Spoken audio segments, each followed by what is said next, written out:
Parfois, l'or des projecteurs ne suffit pas à alimenter mes rêves. Je me force à donner un sens à ma vie. Mais hélas, elle n'est plus ce qu'elle est lorsque nos douleurs inavouées voilent nos espoirs. Alors enfin le bonheur.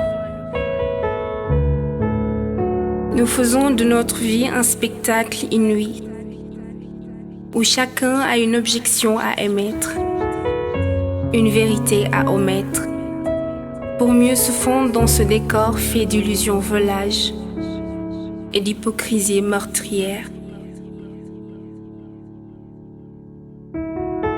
Mon regard ne perçoit plus l'avenir, car mes yeux, comme complices de la fatalité des choses, figent leur étreinte dans un passé qui me paraît tout récent.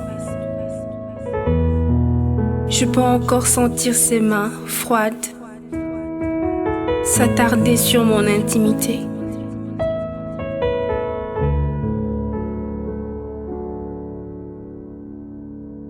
Assise au milieu de cette assistance, venue célébrer mes 7 ans de carrière de cinéma, mes yeux paraissaient ailleurs. Mon regard était captif du passé. J'observais cette foule excitée, bredouiller des paroles que j'écoutais avec peu de conviction. J'ai repris conscience pour répondre à un admirateur déterminé à m'extirper de mon monde, pour me demander un autographe ou un selfie, chose que je fis en tirant gracieusement les lèvres pour paraître aimable et présente, alors que mon esprit vagabondait dans les tréfonds de mon vécu. Ma beauté était sans faille, sans prétention, et n'avait rompu malgré l'usure du temps. Mais qu'est-ce que l'apparence quand l'âme nous est volée par des démons en transe, résidant parmi le peuple de Dieu, et qui ont fini par ériger leur propre loi en opposition à celle du Père.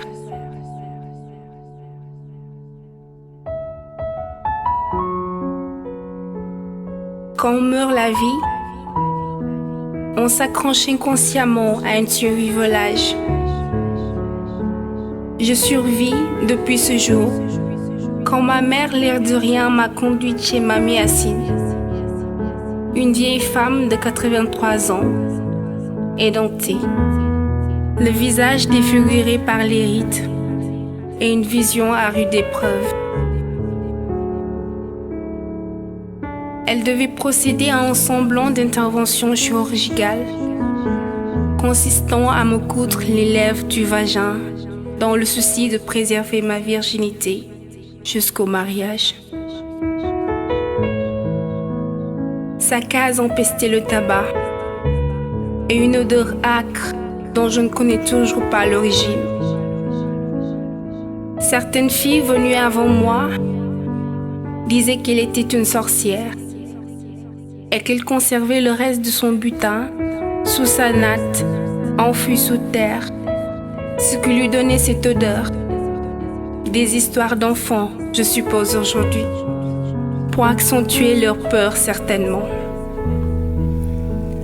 L'endroit était mal éclairé par une lampe tempête où tournoyaient quelques insectes, attirés par la flamme en déclin, de même que mon âme bientôt.